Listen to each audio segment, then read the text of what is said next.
Bueno, a veces me pregunto si somos verdaderamente la misma persona a los 8 años y, digamos, a los 40. Para nuestra exploración de hoy tenemos unas fuentes fascinantes sobre la escuela, los primeros recuerdos y, bueno, cómo todo eso forma nuestra identidad. Hola amiga, bienvenida a este podcast en el canal Easy Spanish Podcast. Muchas gracias. Y la verdad es que leer los documentos de hoy ha sido un proceso súper interesante, ¿verdad? Fascinante, totalmente fascinante. Las fuentes muestran historias reales sobre la infancia. Y, a ver, queda muy claro que recordar el pasado no es solo un ejercicio para practicar español. Ya, claro, es mucho más. Exacto. Es una forma hermosa, una herramienta universal para conectar con personas de diferentes culturas, porque al final la experiencia de ser niño la compartimos todos. Esa idea de conectar es clave.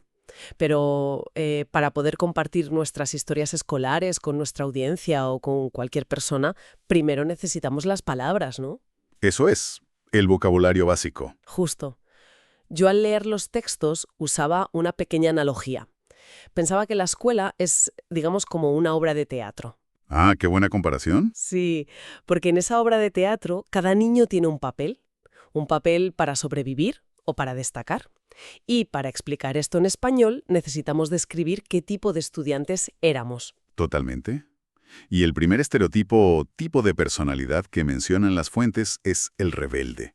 La palabra en español es muy parecida al inglés, rebelde. Y parece que este papel venía con unas reglas, casi como un uniforme, ¿verdad? Pues sí, las fuentes describen que el rebelde llevaba siempre ropa negra. Claro, el clásico. El clásico, sí. Normalmente tenían el pelo largo, tocaban en una banda de música y, bueno, esta era su forma de expresión. Pero, a ver, no era solo una cuestión de moda, de llevar ropa negra. No, qué va. Lo más importante del rebelde era su actitud frente a la autoridad. Ajá. Cuestionaban todo, no aceptaban las reglas de los profesores y, por supuesto, no escuchaban a sus padres. Madre mía, los típicos que siempre estaban en problemas. Exacto.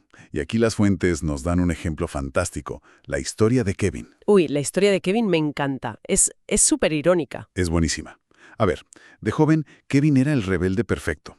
Pelo largo, tocaba en una banda, ignoraba las reglas. Sí, se sentía súper diferente al resto del mundo. Eso es. Pero si miramos a Kevin hoy, en su edad adulta, el cambio es increíble.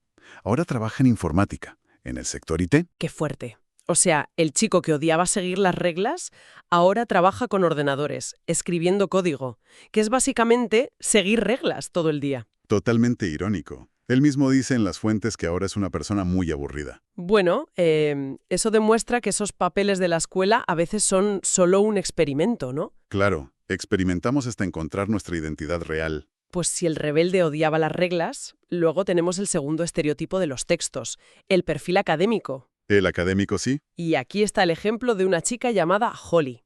Este tipo de estudiante es exactamente lo opuesto al rebelde, ¿no? Es que para el perfil académico, la escuela era un lugar seguro.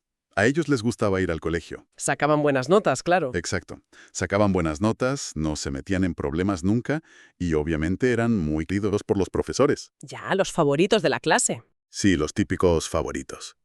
Pero claro, en la escuela no todo es leer en silencio. Las fuentes hablan de un tercer estereotipo, el deportista. El deportista. Ajá, alguien muy activo. Muy activo, que pasaba todo el tiempo haciendo ejercicio, corriendo. Y aquí veía yo un choque brutal en los textos. Sí, el choque entre el académico y el deportista. Claro, porque Holly, la estudiante académica, adoraba la escuela, pero odiaba profundamente al profesor de educación física. No lo soportaba. Es que es muy normal. Para un perfil como Holly, el éxito mental en un examen es fácil, pero el deporte requiere otro tipo de energía. Chocaba con su forma de ser. Ya, es lógico. Pero, a ver, esto me hace plantearme una duda para ti. Dime. ¿Es posible tener dos personalidades a la vez en la escuela? Por ejemplo, ¿ser rebelde y académico al mismo tiempo? Puedes saber, aunque los textos nos dan estos tres estereotipos tan claros para aprender vocabulario, la psicología humana es mucho más rica. Claro, no somos simples caricaturas. Exacto. En la vida real, muchos estudiantes mezclan cosas. Puede ser alguien que cuestiona la autoridad, pero que al mismo tiempo saca dieces en matemáticas. O sea que las etiquetas son buenas para estudiar, pero la realidad es más compleja. Eso es. Bueno, ya que tenemos los papeles claros, vamos a explorar las historias concretas, los recuerdos específicos de la infancia. Las anécdotas, sí. Dejando las etiquetas a un lado, las fuentes están llenas de detalles sensoriales preciosos. Por ejemplo, las clases favoritas. Uy, la clase de arte. Ese recuerdo es súper común en las fuentes. Totalmente. Mencionan a niños dibujando coches, aviones rápidos, superhéroes. Y lo hacían usando algo muy específico, colores de cera. Colores de cera, que en inglés son los crayons, ¿verdad? Exacto, los crayons. Y fíjate que solo con mencionar los colores de cera es como si pudieras olerlos. ¡Qué verdad! Los olores funcionan como una máquina del tiempo hacia el pasado. Te llevan directamente a esa silla pequeñita de la escuela. Es casi mágico. Y hablando de magia, los buenos profesores también eran una especie de máquina de recuerdos. Oh sí, los textos mencionan a dos profesores maravillosos. Primero, el señor Benson. El profesor de ciencias. Sí, decían que él hacía que el aprendizaje pareciera literalmente magia. Es que un buen profesor no te enseña solo datos aburridos, te enseña a asombrarte. Y también estaba la señora Patterson. La de inglés, ¿no? Eso es. Ella daba libros a los niños. Pero lo más importante de estos profesores no era la materia. Ah, ¿no? ¿Qué era entonces? Era que daban confianza a los niños. Ah, claro. Sí. Cuando un adulto cree en ti, tú empiezas a creer en ti mismo. Y esa confianza es un regalo que te llevas para toda la vida. Qué bonito eso. Y bueno, esa confianza también se construía fuera del aula, en los juegos. Los famosos juegos de la infancia. Sí, las fuentes mencionan actividades clásicas como el hide and seek, que en español de España llamamos jugar al escondite. Jugar al escondite, exacto.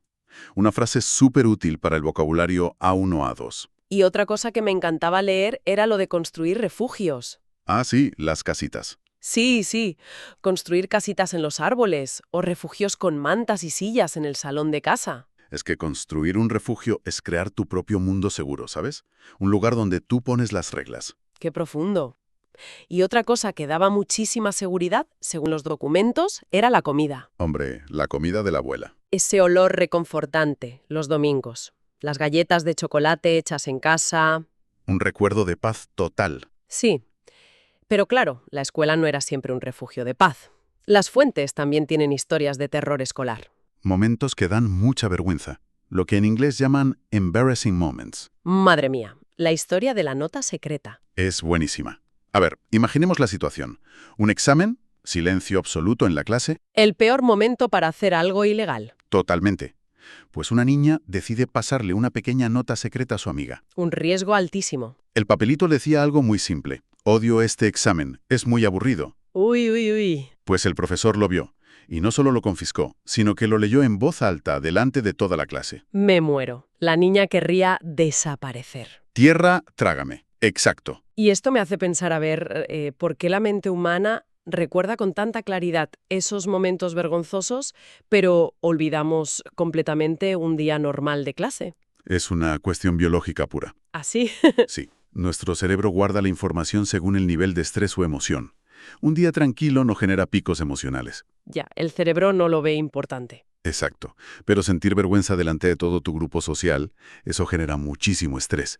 Y para el cerebro, el estrés es una señal de peligro. Claro, como si hubiera un león. Exacto. Así que guarda ese recuerdo con un detalle perfecto para que no vuelvas a cometer el mismo error social. Es pura supervivencia. Qué curioso, un mecanismo de defensa. Pero menos mal que también recordamos emociones fuertes muy bonitas, como la historia de empatía que cierra esta sección. Ah, la historia de Carlos.